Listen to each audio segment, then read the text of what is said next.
Subscribe to our YouTube channel and press the bell icon to get the latest updates.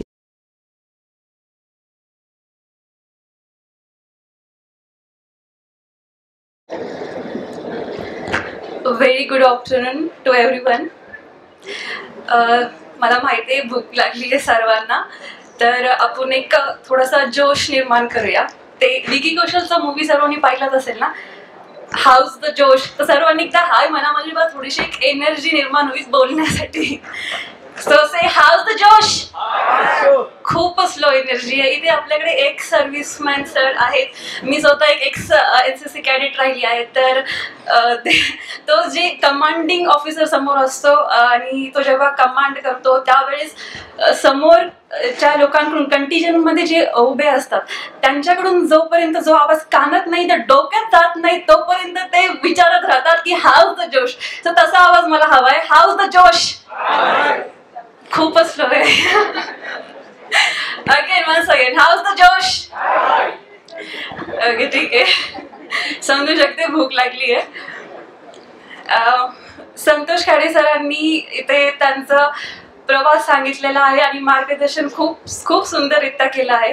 तर मी त्याबद्दल बोलणार नाही इथे. मी केवळ आभार प्रदर्शन करेल. आणि खरं तर इथे अधिकारी वर्ग आणि अधिकारी वर्गांना मार्गदर्शन करणारे गुरुजन Nirav sir, Arvind sir, Sohil sir आणि नवीन सदस्य झाले देसाई परिवाराचे माझा खूप क्लोज फ्रेंड सागर देशमुख इथे आहे. तर ह्या सर्वांसमोर मी काय बोलू हा प्रश्न पडला होता मला, पण ही संधी मला सोडायची नव्हती आभार व्यक्त करण्याची. सर्वात प्रथम नीरव सरांचे खूप मनपूर्वक आभार. सरांनी म्हणजे अभ्यासासोबत, मी इथे क्लासला 2019 मध्ये आलेली, त्यावेळेस माझा हा प्रवास सुरू झालेला. तर या पवित्र स्थळी पुन्हा एकदा येऊन मला खूप छान वाटतंय. आणि नीरव सरांनी अभ्यासासोबतच एक जो आध्यात्मिक दृष्टिकोन डेव्हलप केला होता. म्हणजे आमच्या प्रत्येक लेक्चरमध्ये मोक्ष हा शब्द खूप वेळेस मी ऐकलेला. तर तो जो दृष्टिकोन डेव्हलप केला होता तो मला असं वाटतं की कोविडच्या महामारीमध्ये ज्या वेळेस मुलांचा अभ्यास होत नव्हता त्यावेळेस त्या आध्यात्मिक दृष्टिकोनामुळे मला कधी असं जाणवलं नाही की मी घरी आहे, लायब्ररीची सवय आहे, अभ्यास होत नाहीये, असं कधी वाटलं नाही. तर त्यासाठी सर तुमचे खरंच खूप मनपूर्वक आभार. त्यानंतरचे विशेष आभार म्हणजे अरविंद सरांचे, who is very dear to my heart. Sir इथे उपस्थित नाहीये वाटतं. जो आत्मविश्वास मला असं वाटतं की ह्या प्रवासामध्ये खूप गरजेचा असतो, तो आत्मविश्वास निर्माण करण्याची म्हणजे सरांनी जे काम केलं त्यासाठी मी सरांचे खूप आभार व्यक्त करते. आणि the very special lady Swarupa ma'am, मी जेव्हा त्यांच्याशी बोलायचे तेव्हा त्यांच्या चेहऱ्यावरती एक स्माइल असायची जी एक म्हणजे एक पॉझिटिव्ह एनर्जी स्प्रेड करायची ह्या एन्व्हायरमेंटमध्ये. तर त्यांचेही खूप आभार. त्यानंतर सोहेल सर, ज्यावेळेस मी त्यांना सांगितलं की सर STIचा रिझल्ट लागला आहे त्यावेळेस सर बोलले की मॅडम तुमचं राज्यसेवेतून 100% होईल. तर हा जो विश्वास सरांकडून मी पाहिला त्याबद्दल सरांचे खूप आभार. आणि त्यानंतर सागर देशमुख, नवीन सदस्य देसाई परिवाराचे.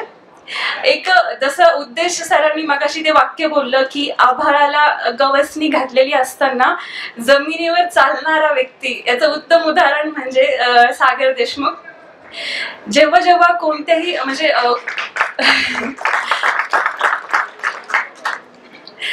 जेव्हा पण मला कोणत्याही गोष्टीमध्ये म्हणजे अभ्यासा व्यतिरिक्त इतर गोष्टीमध्ये मार्गदर्शनाची गरज पडायची त्यावेळेस मी सागरला विचारायचे.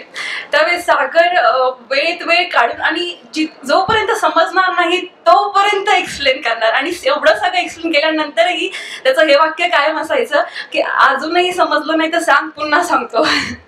तर मला असं वाटतं की ह्या प्रवासामध्ये कोणीतरी असा फ्रेंड नक्की असावा, गुरु आणि असा कोणी मित्र जो तुम्हाला मार्गदर्शन करत राहील. अजून थोडंसं या व्यतिरिक्त खूपच गंभीर वातावरण झालं आहे तर मी सागरबद्दलच बोलेल. एक अधिकारी झाल्यानंतर आपली जी पोस्ट निघती त्यानुसार इथे थोडेसे रेट ठरलेले असतात हुंड्याच्या बाबतीत. तर सागरच्या जेवढं मी सागरला ओळखते त्याला ही राजकारणी घरातून, मोठमोठ्या घरातून, अधिकारी मुलींचे खूप लोकांनी अप्रोच केला आहे. बट त्याचं असं म्हणणं आहे की त्याला एक सर्वसामान्य घरातल्या साध्या मुलीशी लग्न करायचं आहे.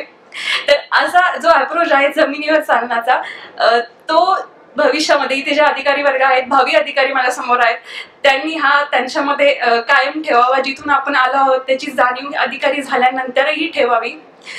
आणि बाकी जो स्टाफ कर्मचारी वर्ग इथे मला इथे 2019 मध्ये असताना सपोर्ट केला, अवधूत सर असतील, बाकी इतर कर्मचारी असतील, त्या सर्वांचेही खूप खूप आभार.